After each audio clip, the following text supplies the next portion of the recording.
good up there? All right. 1, 2, 3, 4. 1, 2. Oh, is that a no? Yeah. Okay. 1, 2, 3, 4. 1, 2, 3, 4. Whoops. Forgot our capo. 1, 2, 3, 4. 1, 2, 3, 4. There we go.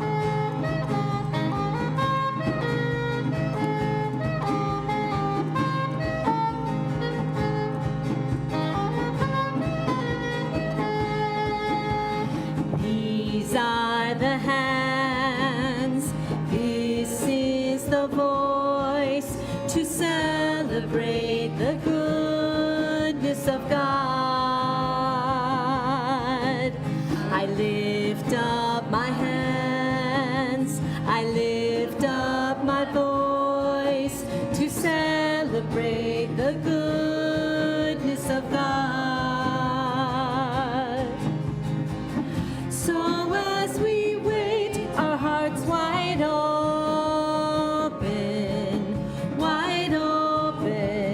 fill us, we pray.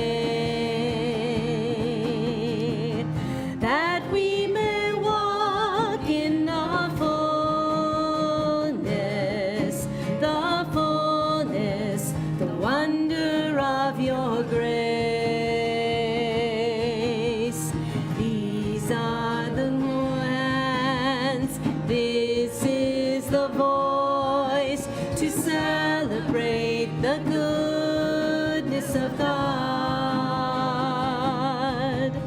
I lift up my hands, I lift up my voice to celebrate the goodness of God. We hear your voice in the silence, a whisper sweet and clear. And it is then that we discover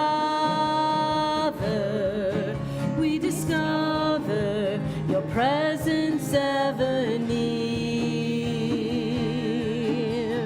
Ours are the hands, ours is the voice to celebrate the goodness of God. We lift up our hands, we lift up our voice to celebrate the goodness of God. To celebrate the goodness of God. One more, to celebrate the goodness of God.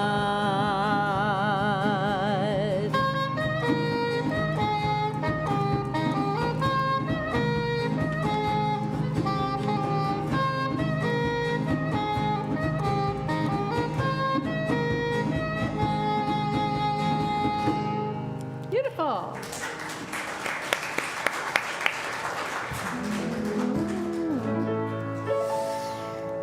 For years I would talk about how I wanted to change the world, but I always left it up for someone else to do.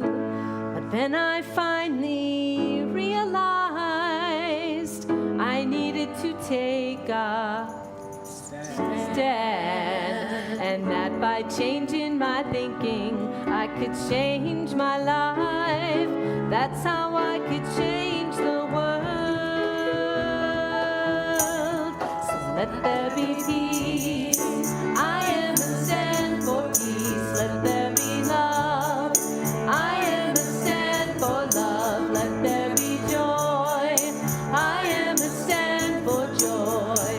We are making a new world. Let me hear it. Let there be peace. I am a stand for peace. Let there be love. I am a stand for love. Let there be joy. I am a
be seated. Here we are, the last Sunday of August, a beautiful summer day. It's my pleasure to welcome each and every one of you. Each and every one of you brings joy to each and every one of us. And I also want to welcome those of you who are tuned in on our YouTube channel. Thank you so much for joining in the service today. In this way, we wish you were here in person, but we will take the love that you will give us. I want to take a moment to remind you to please silence your cell phones if you have not already done so. And I want to ask, do we have any first-time visitors here today? Don't be bashful, raise your hand. Hello. We have some people. Okay, you cheated. You were here before. But that's okay. That's okay. We thank you ever so much for being with us today. Whatever brought you here today blesses us, and you honor us with your presence. If you have any questions, please do not hesitate to see me after the service. I will do my best to answer them. Two other things: take advantage of the food that's downstairs after the service. It's a great opportunity to meet new people, to have coffee, some nourishment, and find out more about what our little community is all about. And also, I would invite you to please sign the guest book.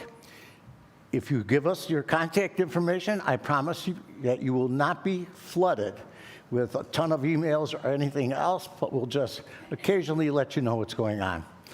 One last reminder that's akin to silencing your cell phone: we ask that you please remember not to whisper or talk to one another during the service, because the acoustics are really good and it disturbs the music team and other things.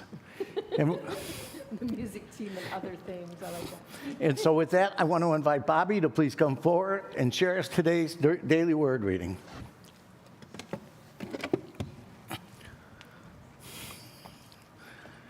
Good morning, everyone. Good morning.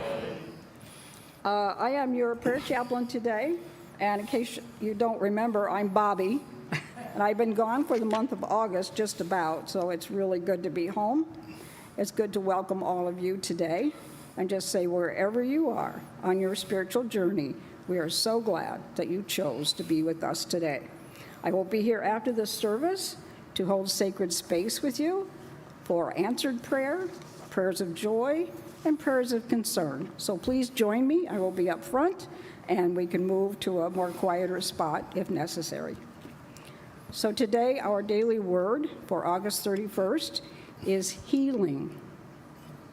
I use uplifting words to support my healing. A teacher asked students to draw self-portraits surrounded by rays of sunshine and swords radiating from their hearts. The rays represented uplifting words. The swords symbolized hurtful ones. This exercise powerfully illustrated that words can heal or harm. Today, I commit to using words that affirm my divinity. I receive these sentiments into my heart, acknowledging their truth. I release my words that do not uplift me. I heal myself by using words of kindness and encouragement. I will also be mindful of the way I speak to others, choosing words that soothe, strengthen, and affirm. I honor the light within everyone and help create a healthy, compassionate world. And from Proverbs 4:20-22, my child, be attentive to my words. Do not let them escape from your sight. Keep them within your heart, for they are life to those who find them and healing to all their flesh. Thank you.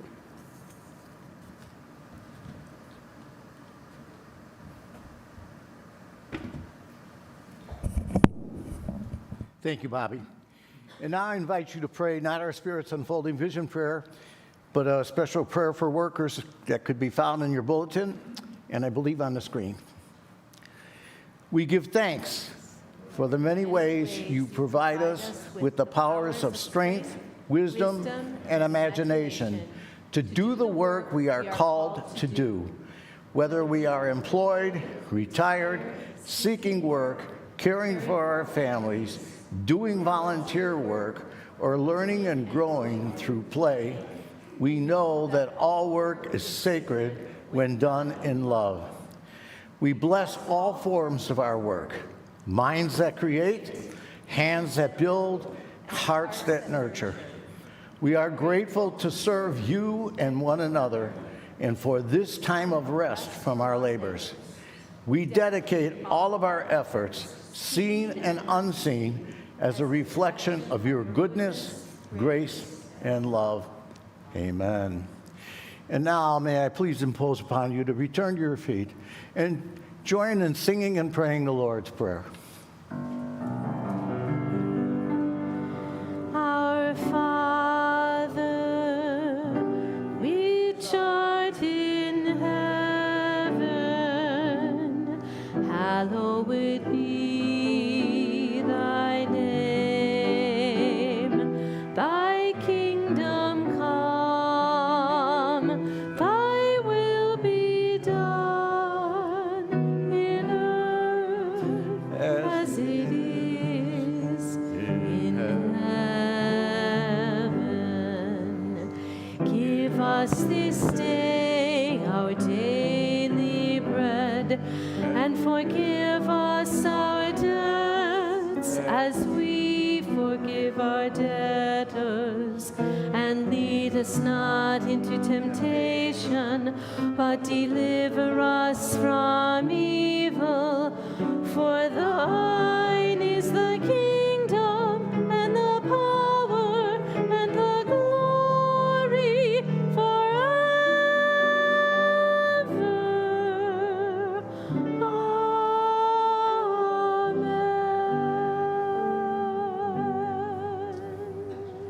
Please be seated. Now it's that special time where we get to bless our children. So I would like to invite our children and their teachers to please come forward so that we may do just that.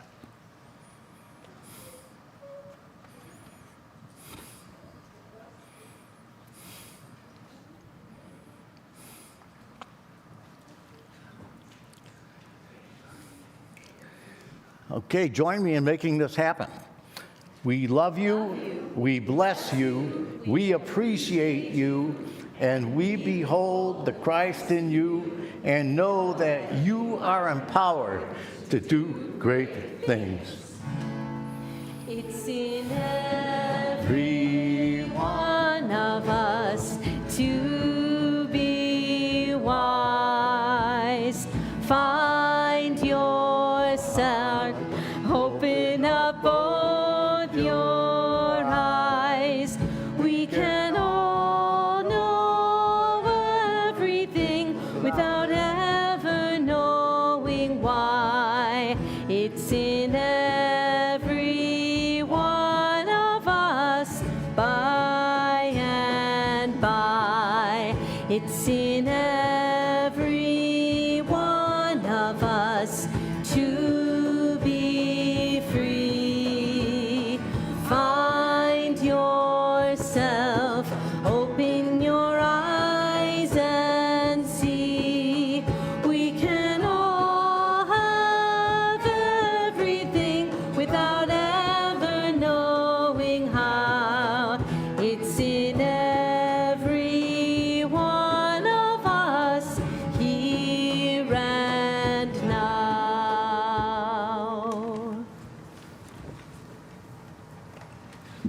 One more swing.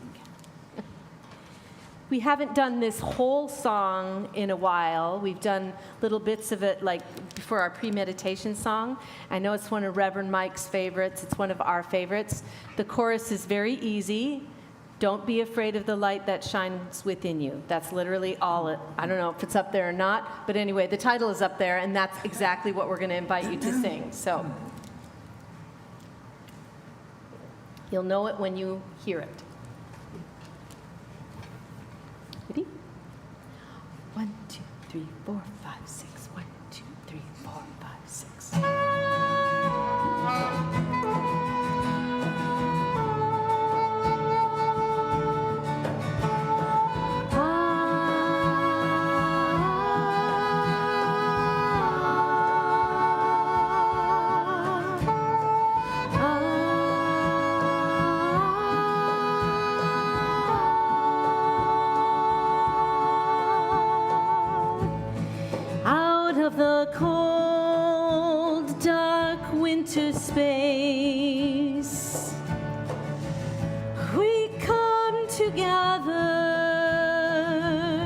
looking for Bridget's grace. We dip our open hands deep into the well where our rivers run to. Who can tell? Who can tell?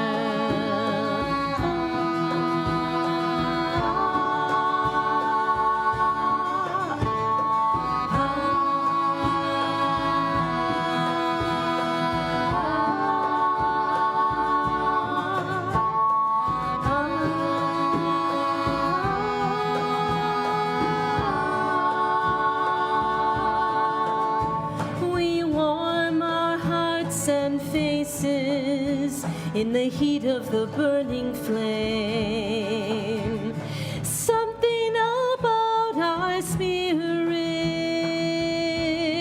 never stays the same. Here we go. Don't be afraid of the light that shines within you. Two more. Don't be afraid of the light that shines within you. Afraid of the light that shines within you, within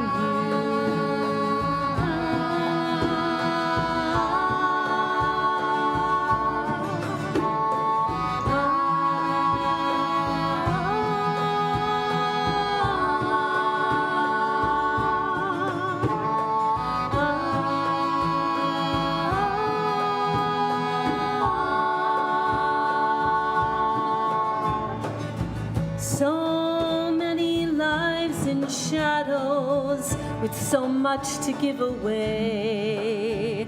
Brilliant dreams in waiting to see the light of day. We step up to the well at the dawn of springtime. And when we go our way, we let the light shine. Let your light shine.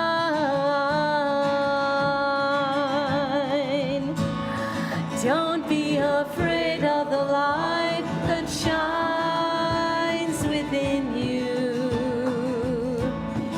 Don't be afraid of the light that shines within you. Just keep it going. Don't be afraid of the light that shines within you. Let the light protect you. Don't be afraid of the light that shines within you. Let the light direct you.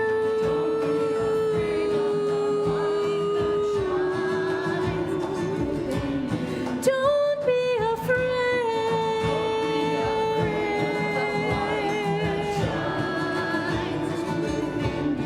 One more, last one. Don't be afraid of the light that shines within you.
You may think it's a bunch of fanfare, but I'm going to level with you.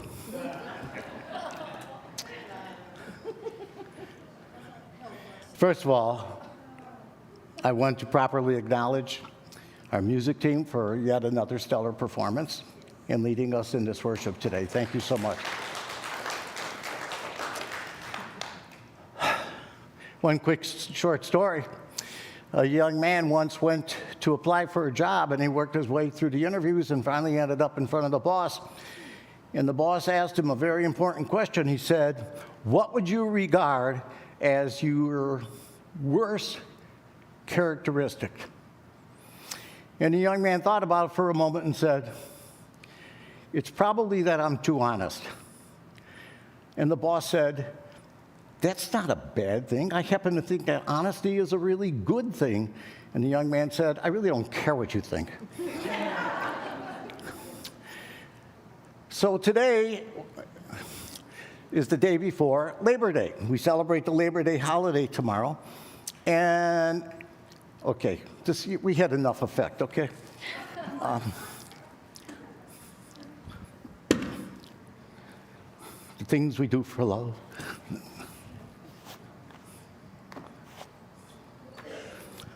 However, because we're getting started, I am going to symbolically roll up my sleeves. It's really appropriate that we set a day aside to acknowledge and recognize the people who put so much hard work into their lives and really have created for us a backbone of our nation. And we may not think about it. I'm going to trip on this. That would be embarrassing. And we may not think about it, but the work that they have done and that they continue to do is really very much a very real participation in the ongoing creation of God in the world today. And the work that they've done hasn't always been easy, and it is still not easy, because they have to go beyond showing up, punching a clock, and doing the work that they're hired to do. They have also had to be very much about valuing human life and dignity. And throughout the years, the labor movement, which has a long history, often has had situations that really moved into the area of real turmoil and sometimes, sadly, violence. And our talk title today is Blue Collar Awareness. And I'm talking about the labor movement so much because I really think that there's an absolute parallel between the labor movement and our topic of blue collar awareness. Because in both cases, there has to be a determination and a willingness to show up, to roll up your sleeves, and do exactly what you are called to do. And in both cases, there is a deliberate concentration and focus about being more than the work that you're doing, but the actual underlying trigger for that work, which is human dignity and human worth. And nobody ever thinks about it, but in both cases, everything that we do is spirit-led and spirit-fed. And fourth, lastly, whether it's the labor market or our pursuit of our spiritual awareness and our spiritual journey, the world is just too anxious to offer us all kinds of resistance and pushback. When I was in the business world, I was very blessed and fortunate. I made multiple trips to Europe, and I always had this thing of checking out the cathedrals and other main churches in the cities that I visited. And it wasn't about tuning in on some kind of a ministerial religious aspect, because I would look at these churches, these cathedrals, with a sense of wonder about how they looked and how they reached high up into the sky. But mostly, what I was impressed with and pondered was about the people who built these churches. And the reason I'm going there is because in those days, this was not something that was done in a week or two or a year or two. Most of these churches took well over 100 years to build, and Notre Dame Cathedral took almost 2 centuries for that church to be built. And I would always ask myself the question, what must those workers have been feeling when they knew they were not going to be around to see the finished product? And to report to work, and back then it wasn't an 8-hour shift, whatever, 12, 14, 16 hours a day, 6 days a week, and never get to see the full fruit of their labors. But at the very least, to put bread on the table for them and for their children, and maybe gave them some legitimate sense that what they were doing is somehow, way, shape, or form, consistent with the call of Spirit in their lives. And maybe we would look back upon that whole thing and those workers in the building of the churches, and from a view of skepticism says, I don't see anything spiritual about that. They're working a construction job. What's the big deal?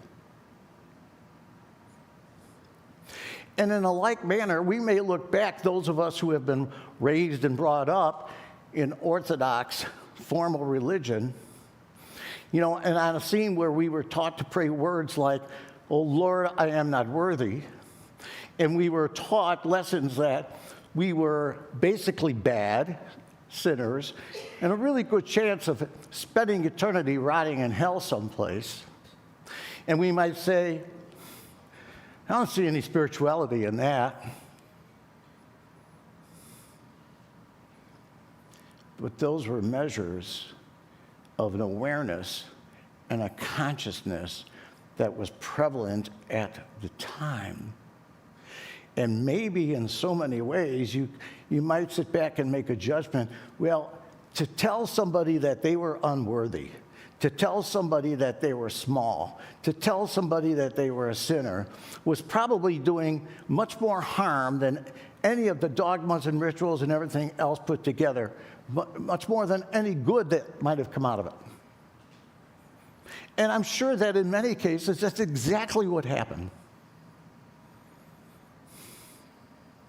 But what it points out to me is the significance of our blue-collar awareness, of doing our work, that regardless of what it is that we are doing, regardless of what it might be that we are taught, if we have a disposition, if we have an attitude that God is never excluded and Spirit is never not a part of absolutely everything that we do,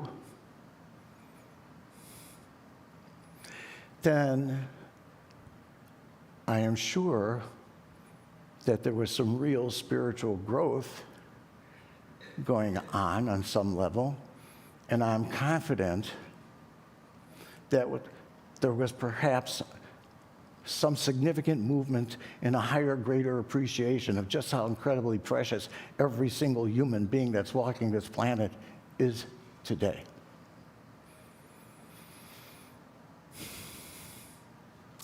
"2,000 years ago, our way-shower Jesus made a bold statement.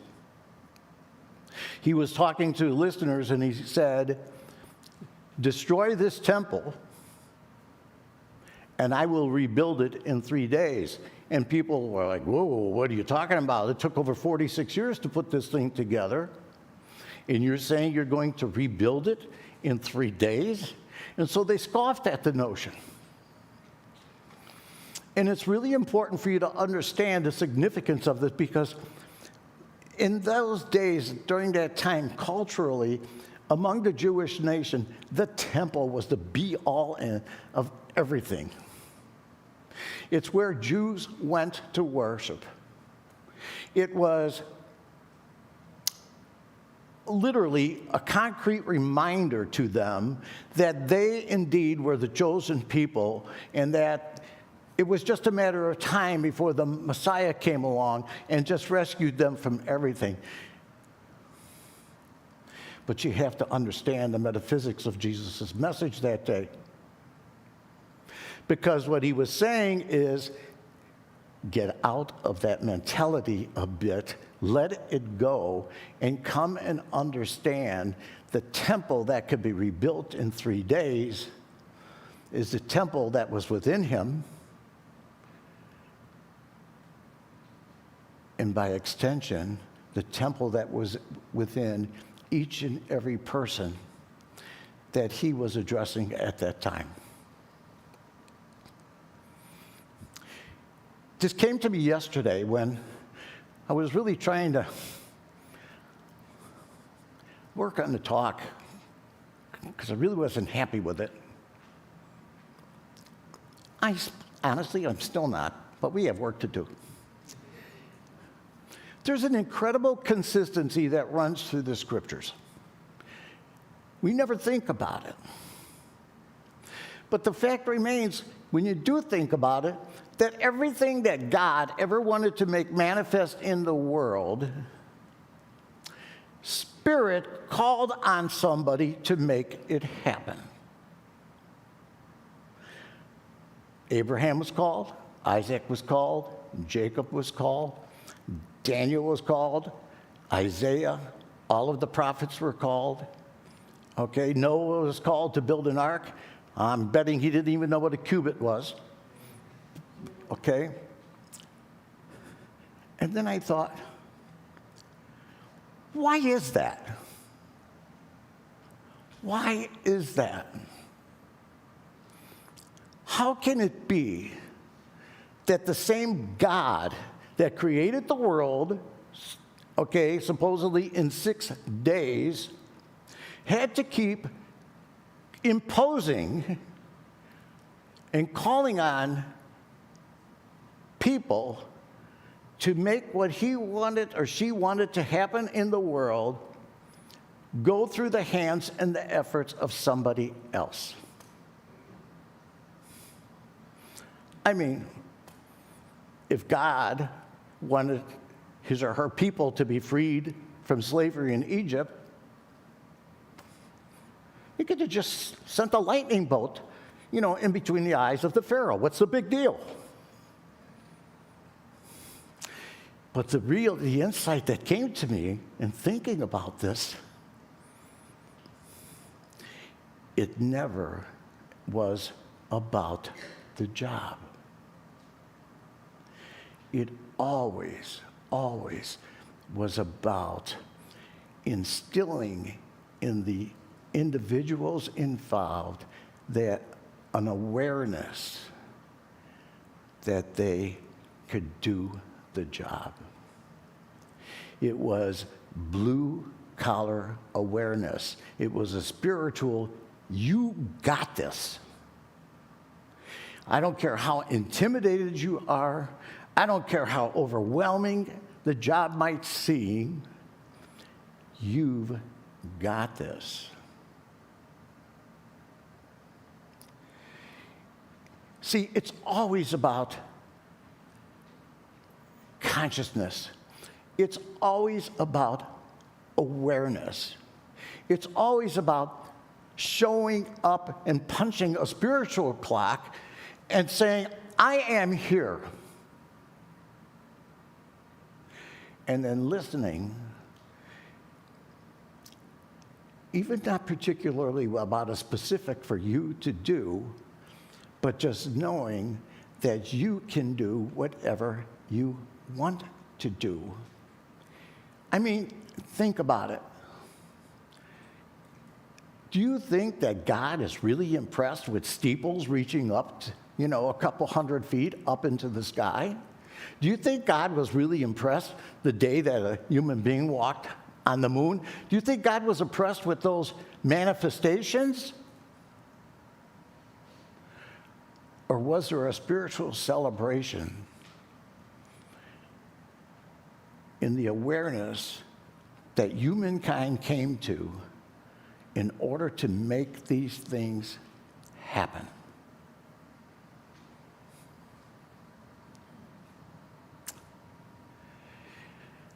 We have a boss.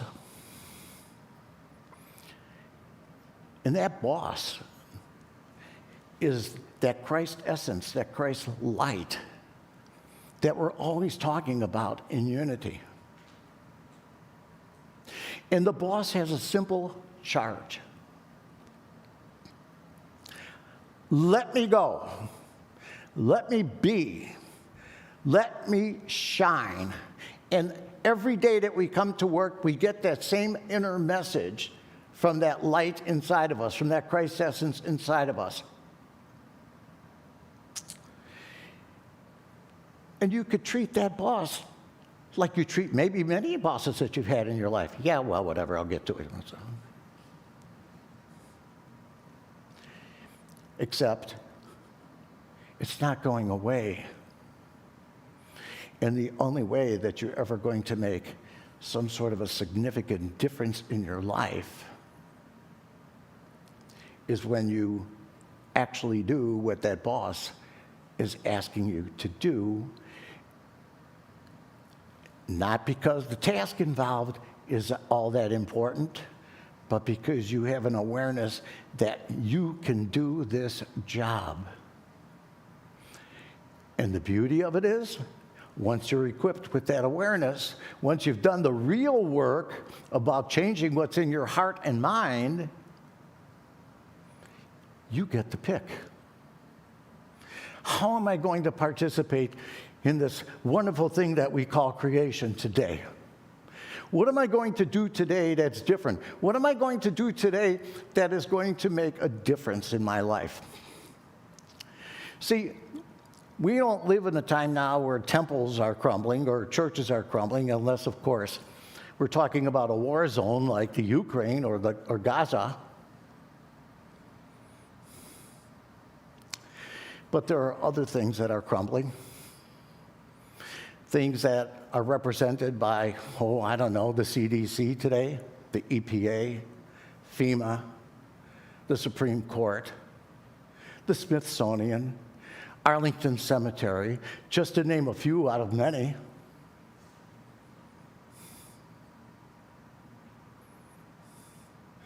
Is there a message there for us, a call to us that we have the wherewithal to do what Jesus was talking about when he said that I will rebuild the temple in 3 days? And he was talking about rebuilding it not to correspond with what was and what has been, but something even greater, even more powerful than that. Do we have the wherewithal to rebuild what is being torn apart and attacked today? Is there a possible that there's an ascendancy, an appreciation of every single human life that exceeds what we have known most of our lives? Is there something better and something greater that is awaiting us?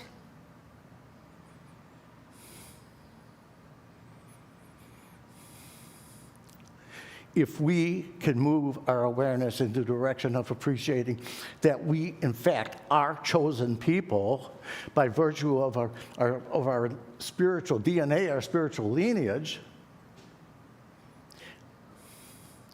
but it's an awfully hard thing to really put our faith and stock into the whole thing.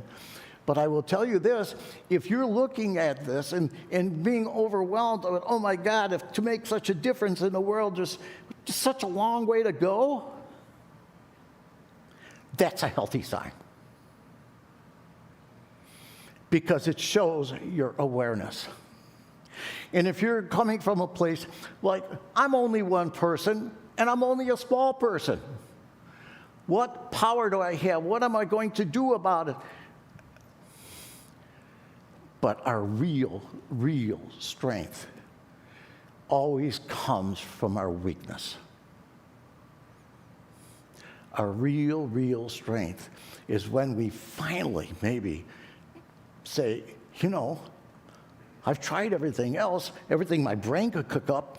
You know, what the hell, I'm going to try God for a change. And connect with the God, the divinity that is within you. Connect that reality, connect that truth with the total greater spiritual oneness in which we are all immersed, in which we are absolutely so incredibly integrally related, integrated.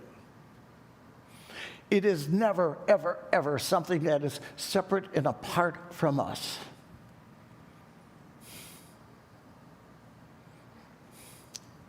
Blue-collar labor involves a lot of physical work. It involves choosing the right tools. It involves coming up with a plan. It involves sweat off of your brow. Not terribly different than blue-collar spiritual awareness. Because associated with hard work, there's always an element of fatigue and anguish about the heavy load that you have to bear. And what I'm preaching this morning is just as heavy, just as difficult, just as hard for you to come to, or to at least try to come to in some way, shape, or form.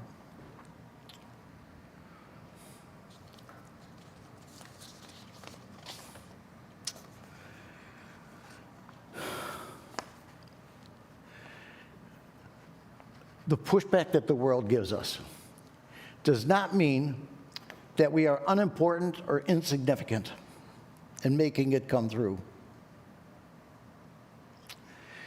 And the Apostle Paul, in writing to the Colossians, tells us, whatever you do, work at it with all your heart as working for the Lord. This is what blue-collar awareness is all about, and it's not about wearing a hard hat, it's about not having a hard head. And resolved in our stubbornness to stay put where we are.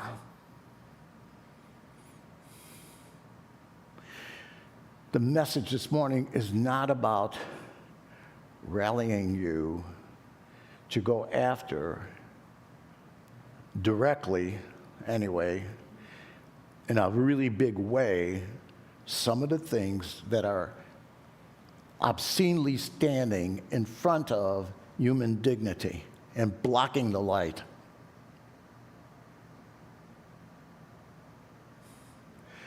The only light that you really have control over, the only light that you can turn on, is the light that burns within you. There is no more significant difference maker in the world than you, and you, and you, and you. I just realized I was just channeling Steve Martin. But it's true. And everybody that's around you today, and everybody that is near you in your life, is a sign, is a statement that you are not in this alone. And one of you may take on a task of feeding hungry children in the world. And one of you might take on a task of, contacting political leaders and petitioning them and begging them and imploring them to get off the schneid and start to do something about restoring and improving in a major way what's going on in our lives. And you may think that you're alone, and you may think that you have no relationship with you to support you. But the other thing that the scriptures tell us is that regardless of how bad things might get. And I'm not talking about in the world here, but regardless of how things might get in your lives, you know, if no matter how, you don't know where the next dollar is going to come from to pay the rent or to put food on the table, or you've been really hurt and alienated and made to feel isolated and alone, the relationship with God, the relationship with Spirit says, there is no place that you ever are that I will not be with you. That's hard work in order to really not just think that, to feel it in our heart. And when to get there, we don't need hammers, we don't need saws, we don't need levels, we don't need any of that stuff. We come as walking, talking toolkits. And we have the tools of love, we have tools of compassion, we have tools of forgiveness, we have tools of acceptance, we have tools of presence to one another to be about what the Daily Word shared with us today. It's all about healing.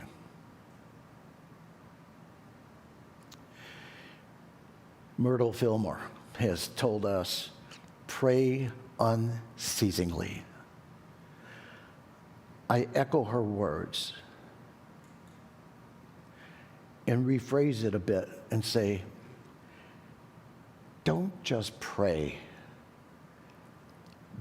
become prayer. And that's what we're going to do right now. Don't trip over my stuff.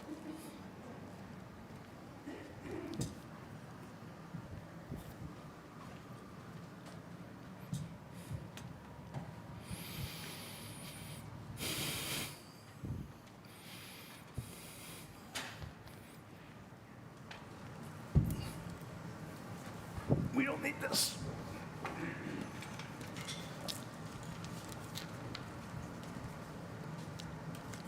Good to go? 1, 2, 3, 4.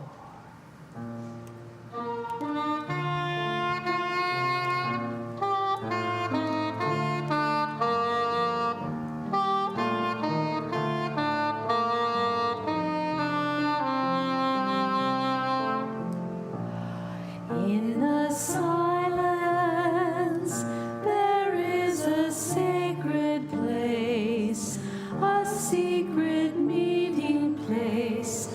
Love is there. In the silence, where every color blends and every rainbow ends, good is there.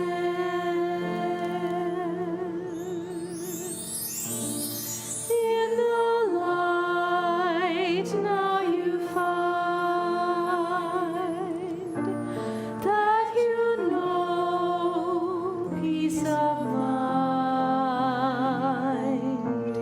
In the silence, your path is paved in gold, and all your dreams unfold. Love is there.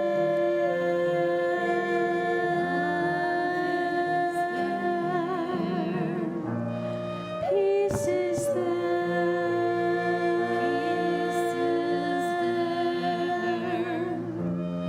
Truth is there.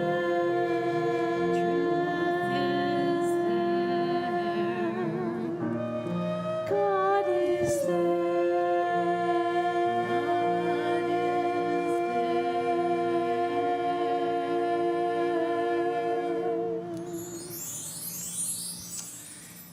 I invite you to join me now in the silence.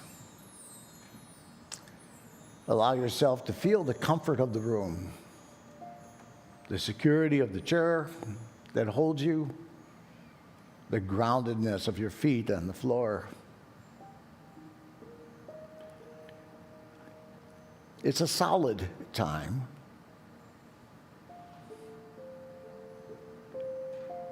And we go about the business of creating a safe space, strictly by dedicating and allowing ourselves to be in the presence of Spirit.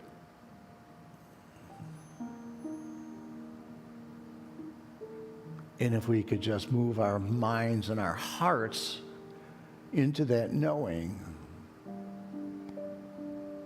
there is nothing to do for the next couple of minutes other than relax, listen, feel the love and the message of just how incredibly precious that we are.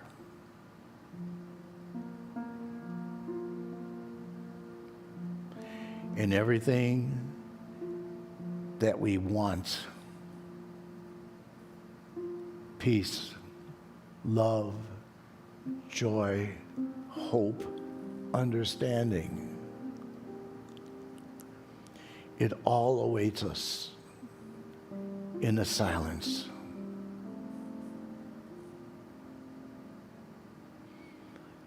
I invite you to let your mind relax. If you could let go and not think your way to the silence, but feel your way into the depth of your being, feel the way into the silence. It is there that you will hear affirmations, confirmation of your incredible uniqueness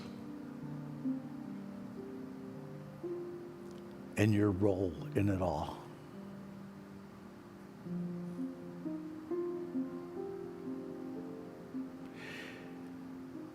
Take another breath. Let the intensity of your being increase. Sign on to the notion that your very being is all about you becoming. And that Spirit comes and becomes with you.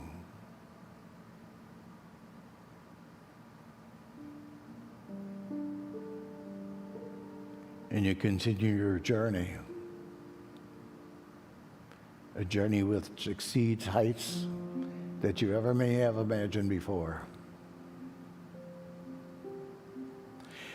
And so now I invite you just to be in that place and listen for a few moments in the silence.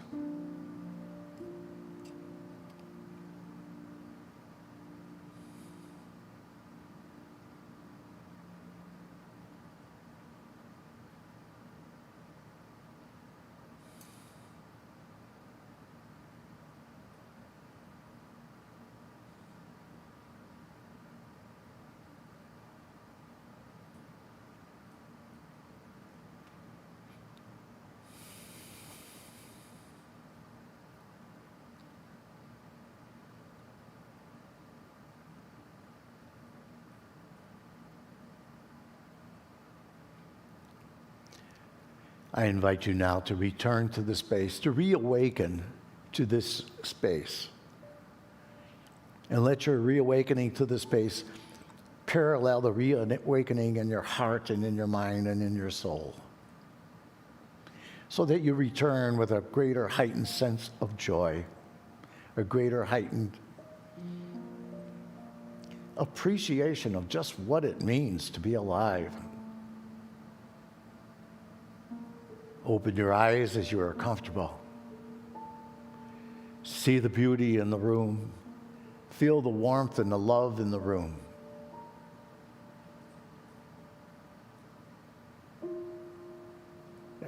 Become more aware of the person seated next to you or around you. And know that it's all God and it's all good. Loving Spirit, always on these Sunday mornings when we get together like this, we turn to you and give you thanks for letting this to happen and working somehow your spiritual love and your spiritual miracle and your spiritual magic in a way that we get to share something together, and we put our synergy together.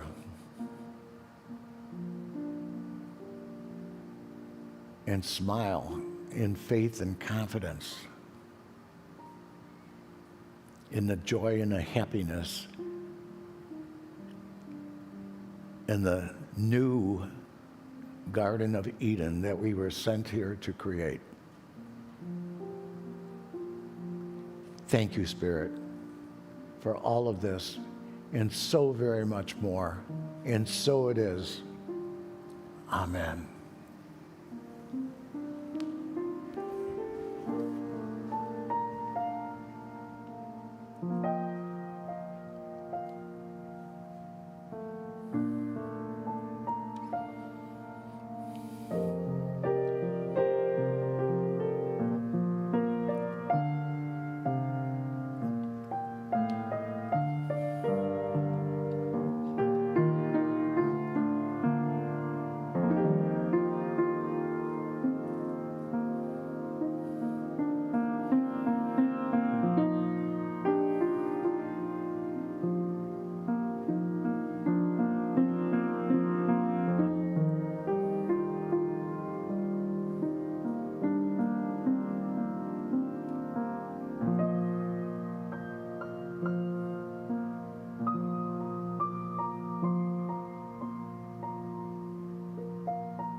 Thank you, Kitty.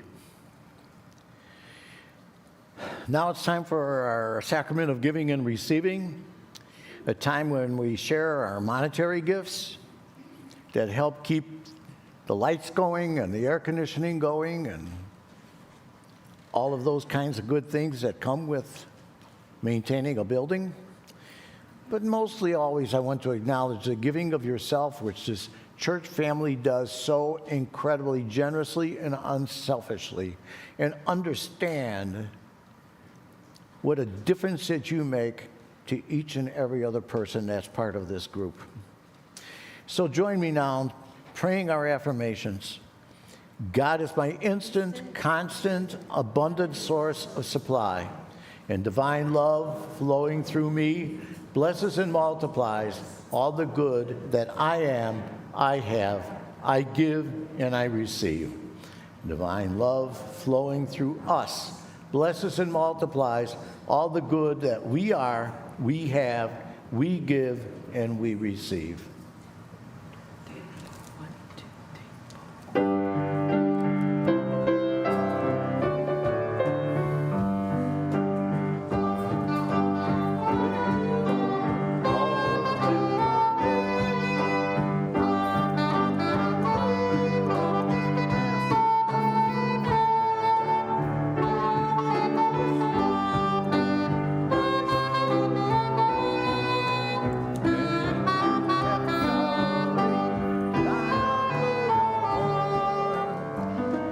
Just whistle while you work. Put on that grin and start right into whistle loud and long. Just hum a merry tune. Just do your best and take a rest and sing yourself a song. When there's too much to do, don't let it bother you. Forget your troubles, try to be just like a cheerful chickadee. And whistle while you work. Come on, get smart, tune up and start to whistle while you work.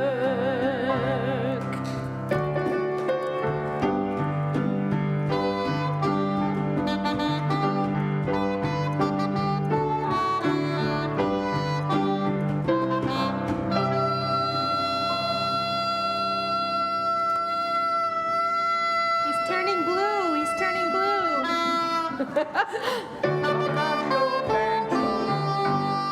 Yeah.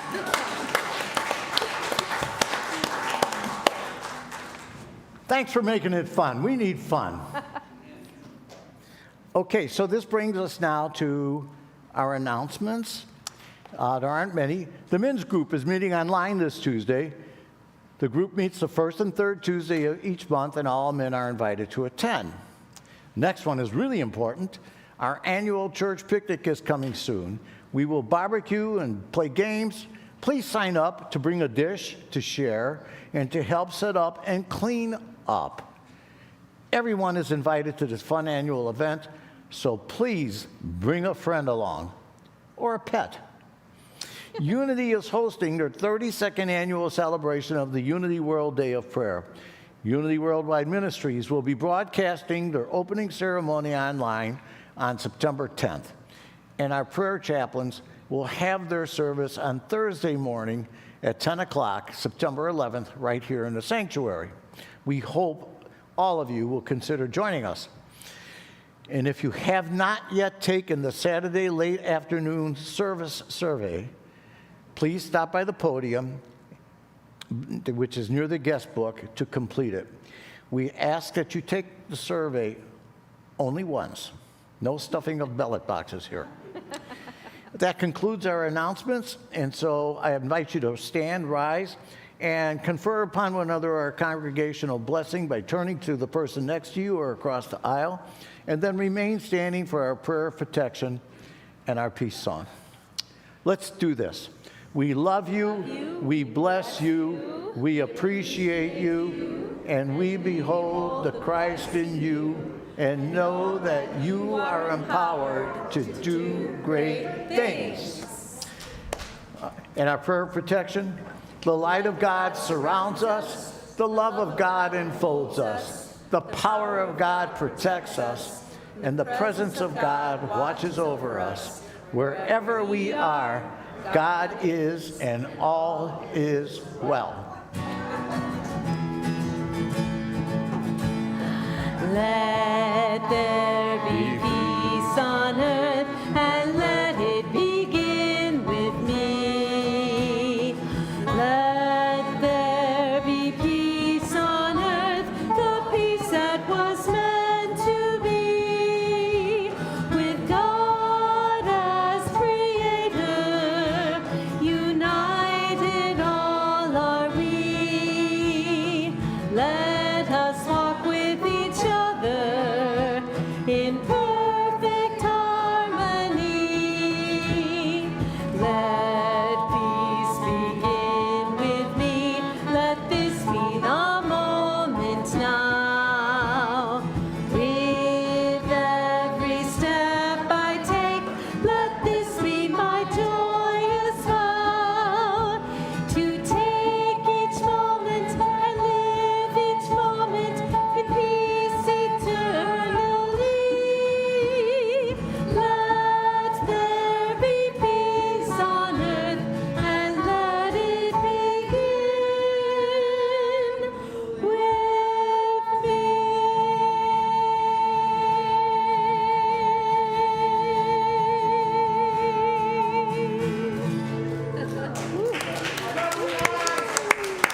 Nice job, everybody. Nice job. I had a little music to rest today. Yeah.